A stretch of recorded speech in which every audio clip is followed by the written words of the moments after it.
ಮತ್ತೊಂದು ಸಾಹಿತ್ಯ ಸಂಚಿಕೆಗೆ ತಮ್ಮೆಲ್ಲರಿಗೂ ಆತ್ಮೀಯವಾದಂತಹ ಸ್ವಾಗತ.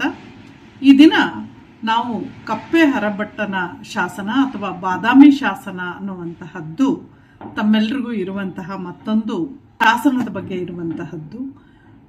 ಇದು ಕನ್ನಡ ರತ್ನ ಪರೀಕ್ಷೆಯವ್ರಿಗೂ ಇದೆ, BN ಅವ್ರಿಗಿದೆ, ಮೊದಲ ಸೆಮಿಸ್ಟರ್ BN ಅವ್ರಿಗೂ ಇದೆ. ಇವೆಲ್ಲವೂ ಬೇರೆ ಬೇರೆಯವ್ರಿಗೂ ಇರ್ಬೋದು. ಆದರೆ ಬಾದಾಮಿ ಶಾಸನ ಕ್ರಿಸ್ತಶಕ 7ನೇ ಶತಮಾನದ ಶಾಸನ. ಅನೇಕ ಕಾರಣದಿಂದ ಪ್ರಮುಖವಾದಂತಹ ಶಾಸನ ಇದು ಕರ್ನಾಟಕದ ಅಜ್ಞಾತ ವೀರನೊಬ್ಬನ ಗುಣಗಳನ್ನು ಮುಕ್ತವಾಗಿ ವಿವರಿಸುವಂತಹ, ಕನ್ನಡ ಮತ್ತು ಸಂಸ್ಕೃತದಲ್ಲಿ ದ್ವಿಭಾಷಾ ಶಾಸನ ಅಂತೇಳಿ ನಾವೇನು ಹೇಳ್ತೀವಿ ಅಂತಹ ಶಾಸನ ಇದು ಕಪ್ಪೆ ಅರಭಟ್ಟನನ್ನ ಕುರಿತು ಇರುವಂತಹ ಶಾಸನ ಅಂತೇಳಿ ಕೂಡ ಅನೇಕ ಶಾಸನ ತಜ್ಞರು ಹೇಳುವಂತಹ ಮಾತು. ಈ ಶಾಸನ ಕನ್ನಡದಲ್ಲಿ ಮೊಟ್ಟ ಮೊದಲ ಬಾರಿಗೆ ತ್ರಿಪದಿಗಳನ್ನು ಒಳಗೊಂಡಿರುವಂತಹ ಶಾಸನ ಆಗಿದೆ. ಕಪ್ಪೆ ಅರಭಟ್ಟನಿಗೂ ಕಪ್ಪೆಗೂ ಯಾವ ಸಂಬಂಧನೂ ಇಲ್ಲಿಲ್ಲ. ಈ ಪದವನ್ನ ತೀನಂಶ್ರೀ ಅವರು ಕಪ್ಪೆಯರ ಭಟ್ಟ ಅಂತೇಳಿ ಹೇಳಿದ್ರೆ, MM ಕಲಬುರ್ಗಿ ಅವರು ಕಪ್ಪಡಿಯರ ಭಟ್ಟ ಅಂತೇಳಿ ಕೂಡ ಅರ್ಥೈಸಿದ್ದಾರೆ. ಈ ಎರಡೂ ವಿವರಣೆ ಅವನ ವಂಶದಿಂದ ಬಂದಿರ್ಬೋದು ಅನ್ನುವಂತಹದ್ದನ್ನು ಕೂಡ ಹೇಳಿದ್ದಾರೆ. ಅರೆಭಟ್ಟ ಅನ್ನುವಂತಹ ಒಬ್ಬ ಬಗ್ಗೆ ಜನ ಹೇಗೆ ನೋಡ್ತಿದ್ರು ಅನ್ನುವಂಥದ್ದನ್ನು ಕೂಡ ಈ ಶಾಸನದಲ್ಲಿ ಬಳಸಿರುವಂತಹ ಕನ್ನಡ ಪೂರ್ವದ ಹಳಗನ್ನಡವಾಗಿ ಪರಿವರ್ತನೆ ಆಗ್ತಾ ಇದ್ದಂತಹ ಹಂತಕ್ಕೆ ಸೇರಿದ್ದು ಅನ್ನುವಂಥದ್ದನ್ನು ಕೂಡ ನಾವು ಗಮನಿಸಬೇಕು. ಭಾಷಾಶಾಸ್ತ್ರ, ಛಂದಸ್ಸು ಮತ್ತು ಸಾಹಿತ್ಯ ಈ ಮೂರು ನೆಲೆಯಿಂದಲೂ ಕೂಡ ಇದು ಅತ್ಯಂತ ಮಹತ್ವದ ಶಾಸನ. ಈ ಬಾದಾಮಿ ಶಾಸನದ ಕಾಲ ನಾನಾಗಲೇ ಹೇಳಿದ ಹಾಗೆ 7ನೇ ಶತಮಾನದ ಕಾಲ ಅನ್ನುವಂಥದ್ದು, ಮತ್ತು ಈ ಇಡೀ ಶಾಸನ ಒಬ್ಬ ಐತಿಹಾಸಿಕ ವ್ಯಕ್ತಿಯಾಗಿದ್ದಂತಹವನ ಬಗ್ಗೆ ಹೇಳ್ತಾ ಇರುವಂಥದ್ದು. ಆದರೆ ಪೂರ್ತಿಯಾದ ಮಾಹಿತಿ ನಮಗೆ ಸಿಗೋದಿಲ್ಲ ಅನ್ನುವಂಥದ್ದು. ಪ್ರಾರಂಭ ಹೀಗಾಗತ್ತೆ. ಕಪ್ಪೆ ಅರಭಟ್ಟನ ಬಾದಾಮಿ ಶಾಸನ. ಕಪ್ಪೆ ಅರಭಟ್ಟನ್ ಶಿಷ್ಟ ಜನಪ್ರಿಯನ್ ಕಷ್ಟ ಜನ ವರ್ಜಿತನ್ ಕಲಿಯುಗ ವಿಪರೀತನ್. ಇವನಿಗೆ ಕಲಿಯುಗ ವಿಪರೀತನ್ ಅನ್ನುವಂತಹ ಒಂದು ಬಿರುದಿತ್ತು ಅನ್ನುವಂಥದ್ದು. ಅಂದರೆ ಕಲಿಯುಗ ವಿಪರೀತನ್ ಅನ್ನುವಂತಹ ಮಾತನ್ನು ನೀವು ಇಲ್ಲಿ ಗಮನಿಸಿದಾಗ ಆತನಿಗೆ ಎಂತಹ ರೀತಿಯಲ್ಲಿ ಅವನಿಗೆ ಅಂದರೆ ಯಾವುದಕ್ಕೂ ಕೂಡ ಆತ ಹೇಗೆ ಸ್ಪಂದಿಸ್ತಿದ್ದ, ಜನರಿಗೆ ಹೇಗೆ ಸ್ಪಂದಿಸ್ತಿದ್ದ ಅನ್ನುವಂಥದ್ದನ್ನು ಕೂಡ ಈ ಶಾಸನ ಮುಖ್ಯವಾಗಿ ಮಾತಾಡುತ್ತೆ ಅನ್ನುವಂಥದ್ದನ್ನು ಇಲ್ಲಿ ಹೇಳ್ತಾ ಹೋಗ್ತಾರೆ. ಈ ಕಪ್ಪೆ ಅರಭಟ್ಟನ ಶಾಸನವನ್ನ ಕನ್ನಡದ ಯೂಶ್ವಲಿ ತ್ರಿಪದಿಗಳನ್ನ ಕನ್ನಡದ ಛಂದಸ್ಸಿನ ತಾಯಿ ಬೇರು ಅಂತೇಳಿ ಹೇಳ್ತಾರಲ್ಲ, ಹಾಗಾಗಿ ಈ ಶಾಸನದ ಮೂಲ ಪಾಠವನ್ನ ಇಲ್ಲಿ ನೀವು ಗಮನಿಸ್ತಾ ಹೋದ್ರೆ, ಕಪ್ಪೆ ಅರಭಟ್ಟನ್ ಶಿಷ್ಟ ಜನಪ್ರಿಯನ್ ಕಷ್ಟ ಜನ ವರ್ಜಿತನ್ ಕಲಿಯುಗ ವಿಪರೀತನ್ ಅನ್ನುವಂಥದ್ದನ್ನ ಹೇಳ್ತಾರೆ. ಅಂದ್ರೆ ಈತ ಕಪ್ಪೆ ಅರಭಟ್ಟ ಯಾರು ಪ್ರಿಯರಾಗಿ ಇರ್ತಾರೋ ಅಂಥವರಿಗೆ ಅತ್ಯಂತ ಪ್ರಿಯನಾಗಿ ಇದ್ದಂಥವನು.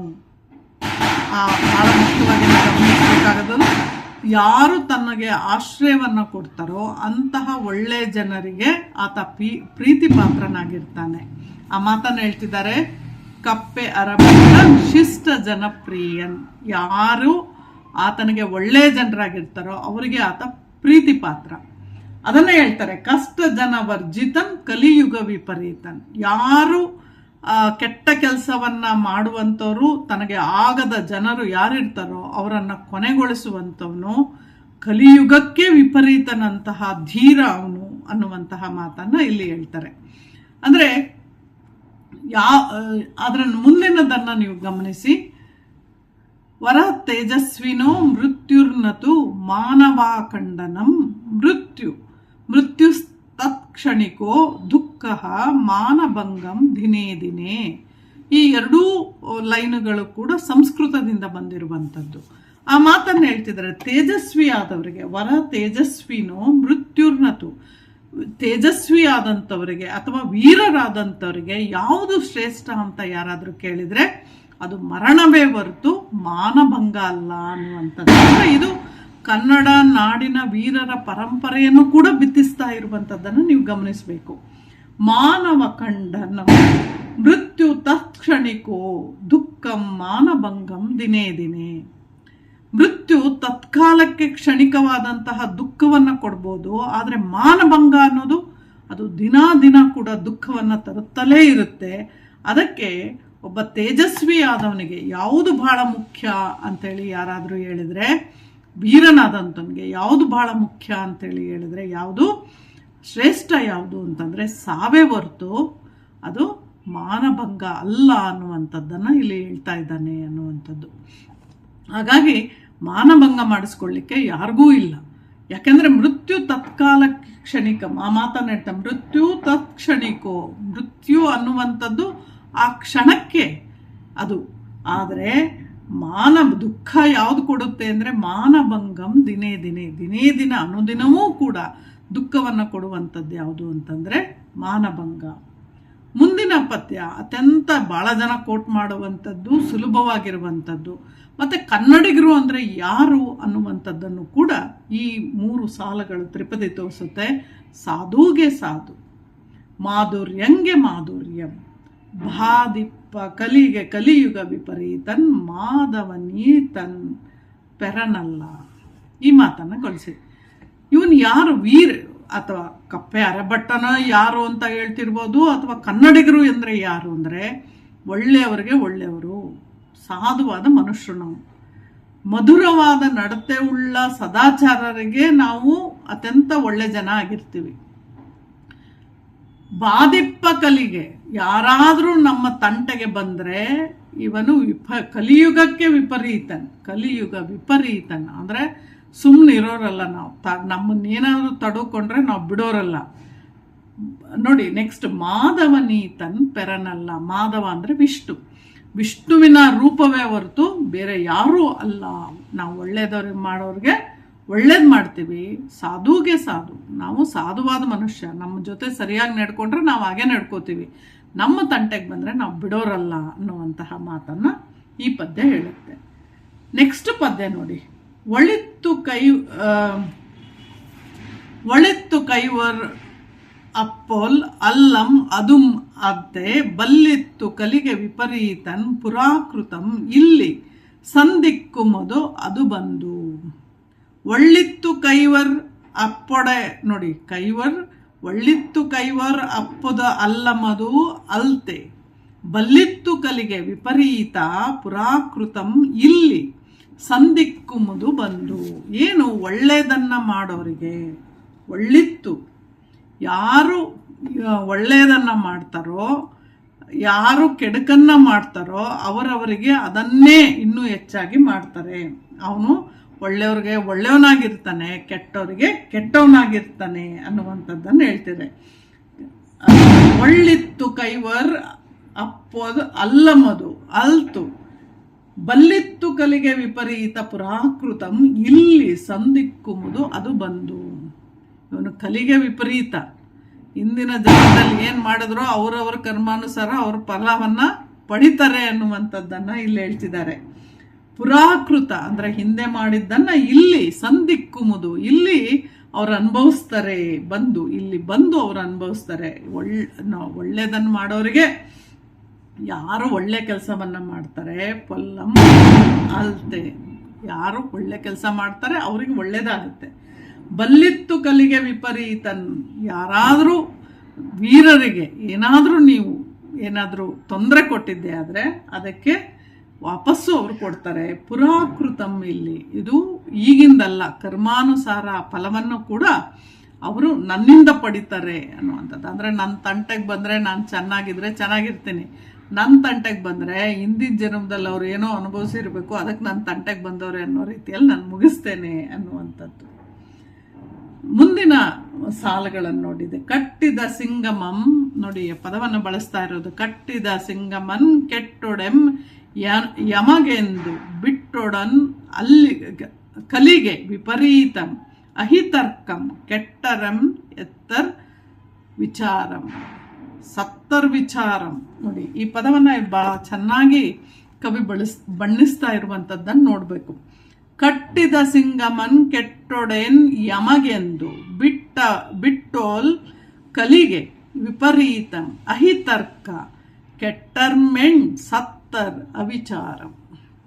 ಇಲ್ಲಿ ಮಾತನ್ನು ಹೇಳ್ತಿದ್ರೆ, ಕಟ್ಟಿದ ಸಿಂಹವನ್ನು ಬಿಟ್ಟರೆ ಏನೂ ಕೆಟ್ಟೋಯ್ತು ಅಂತ ಅದನ್ನು ಬಿಟ್ಟಂತೆ ಬಿಟ್ಬಿಡ್ತಾರೆ ಎನ್ನುವಂಥದ್ದು. ಆದರೆ ಸಿಂಹ ಸ್ವರೂಪನಾದಂತಹ ವೀರನಾದಂಥವನಿಗೆ ಅವನ ಶತ್ರುಗಳು ಕೈ ಸಿಕ್ಕರು ಅಂದರೆ ಅವ್ರು ಕೆಟ್ಟರು ಇಲ್ಲ ಸತ್ರು ಅಂತಲೇ ಅರ್ಥ. ಇದು ಅವರವರು ಅನುಭವಿಸಿದಂತಹ ಫಲ ಅನ್ನುವಂಥದ್ದನ್ನು ಇಲ್ಲಿ ಹೇಳ್ತಿರೋದು.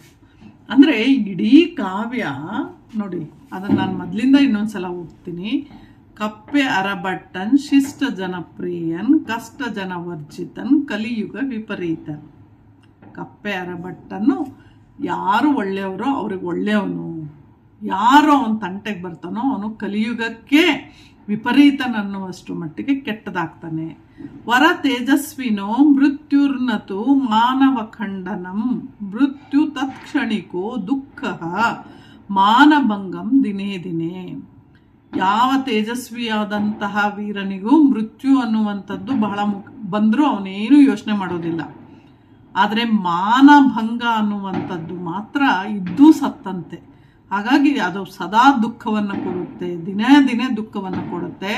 ವೀರ ಯಾವತ್ತಿಗೂ ಕೂಡ ಮೃತ್ಯುವನ್ನು ಅಪ್ಕೋತಾನೆ ಹೊರತು ಮಾನಭಂಗವನ್ನಲ್ಲ. ಕಪ್ಪೆ ಅರಬಟ್ಟ ಅಥವಾ ಕನ್ನಡಿಗರು ಸಾಧುಗೆ ಸಾಧು ಮಾಧುರ್ಯಂಗೆ ಮಾಧುರ್ಯ ಬಾದಿಪ್ಪ ಕಲಿಗೆ ಕಲಿಯುಗ ವಿಪರೀತನ್ ಮಾಧವನೀತನ್ ಪೆರನಲ್ಲ.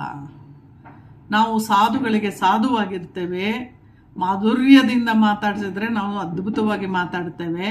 ಆದರೆ ನಮ್ಮ ತಂಟೆಗೆ ಬಂದರೆ ನಾವು ಕಲಿಯುಗ ವಿಪರೀತರಂತೆ ವರ್ತಿಸ್ತೇವೆ. ವಿಷ್ಣುವಿನಂತೆ ನಾವು ಚಕ್ರವನ್ನು ಬಿಡಲಿಕ್ಕೂ ನಾವು ಯೋಚನೆ ಮಾಡೋದಿಲ್ಲ. ಒಳಿತ್ತು ಕೈವರಾರ್ ಪೊಲ್ಲದು ಅದನ್ ಅರ್ತೆ ಬಲ್ಲಿತ್ತು ಕಲಿಗೆ ವಿಪರೀತ ಪುರಾಕೃತಂ ಇಲ್ಲಿ ಸಂದಿಕ್ಕುಮುದು ಬಂದು. ಅಂದರೆ ನನ್ನ ಕೈಯಲ್ಲಿ ನೀವು ಸಾಯಬೇಕು ಅನ್ನೋದಿದ್ರೆ ನಾನೇನು ಮಾಡೋಕ್ಕಾಗೋದಿಲ್ಲ. ಬಲ್ಲಿತ್ತು ಕಲಿಗೆ ಒಳ್ಳಿತ್ತು, ನೀನು ಒಳ್ಳೆ ಕೆಲಸ ಮಾಡಿದರೆ ಬದುಕೋತೀಯ. ನೀನು ಏನಾದರೂ ನನಗೆ ಸುದ್ದಿಗೆ ಬಂದೆ ಕೆಟ್ಟದ್ದು ಮಾಡ್ಲಿಕ್ಕೆ ಬಂದರೆ ಹಿಂದಿನ ಜನ್ಮದಲ್ಲಿ ಏನೋ ನೀನು ನನ್ನ ಕೈಯಲ್ಲೇ ಸಾಯಬೇಕು ಅಂತಿತ್ತೇನೋ, ಅದಕ್ಕೆ ನೀನು ಸಾಯ್ತೀಯ. ಸಂದಿಕ್ಕುಮುದು ಅದು ಬಂದು, ಅದಕ್ಕೋಸ್ಕರನೇ ನೀನು ನನ್ನ ಹತ್ರಕ್ಕೆ ಬಂದಿದ್ದೀನೋ ಅನ್ನೋದ್ರ ರೀತಿಯಲ್ಲಿ ಹಿಂದಿನ ಜನ್ಮದ ನಿನ್ನ ಸಾವು ನನ್ನ ಮುಂದೆ ನಡೆಯುತ್ತೆ. ಕಟ್ಟಿದ ಸಿಂಗಮನ್ ಕೆಟ್ಟೊಡೆಂ ಯಮಗೆಂದು ಬಿಟ್ಟೊಡಲ್ ಕಲಿಗೆ ವಿಪರೀತಂಗ್ ಅಹಿತರ್ಕ ಕೆಟ್ಟರ್ಮೇಣ್ ಸತ್ತರ್ ಅವಿಚಾರಂ. ಕಟ್ಟಿದ ಸಿಂಹವನ್ನ ಬಿಟ್ಬಿಟ್ರೆ ಏನಾಗುತ್ತೆ ಅಂತ ಭಾಳ ಜನ ಹೇಳ್ತಾರೆ. ಅದು ಕೆಟ್ಟೋಗುತ್ತೋ ಅಥವಾ ಬಿಟ್ಬಿಟ್ರೆ ಏನಾಗುತ್ತೆ ಅಂತ. ಹಾಗೆ ನನ್ನಂಥವನು ಸಿಂಹ ಸ್ವರೂಪನಾದಂತಹ ಶೂರನಿಗೆ ಏನಾದರೂ ಶತ್ರುಗಳು ಕೈಗೆ ಸಿಕ್ಕರೆ ಅವ್ರು ಕೆಟ್ಟರು ಇಲ್ಲ ಸತ್ರು ಅಂತಾನೆ ಅರ್ಥ ಅನ್ನುವ ರೀತಿಯಲ್ಲಿ ಇದು ಹೇಳ್ತಿದ್ದಾರೆ. ಇದು ನಿಜವಾಗ್ಲೂ ಅವರವರು ಪಡ್ಕೊಂಬಂದಂತಹ ಫಲ ಅನ್ನುವಂಥದ್ದನ್ನು ಈ ಬಾದಾಮಿ ಶಾಸನ ಹೇಳುತ್ತೆ. ನಿಮಗಿದಿಷ್ಟು ಅರ್ಥವಾಗಿದೆ ಅಂತ ನಾನು ಅನ್ಕೋತೀನಿ. ಬಾದಾಮಿ ಶಾಸನ ಅತ್ಯಂತ ಮಹತ್ವದ ಶಾಸನ. 7ನೇ ಶತಮಾನದಲ್ಲಿ ಬಾದಾಮಿಯಲ್ಲಿ ಸಿಕ್ಕಂತಹ ಶಾಸನ ಇದು.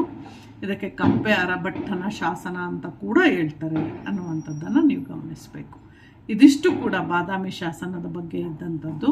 ತಮ್ಗೆ ಅರ್ಥ ಆಗಿದೆ ಅಂತೇಳಿ ನಂತೇನೆ. ನಮಸ್ಕಾರ.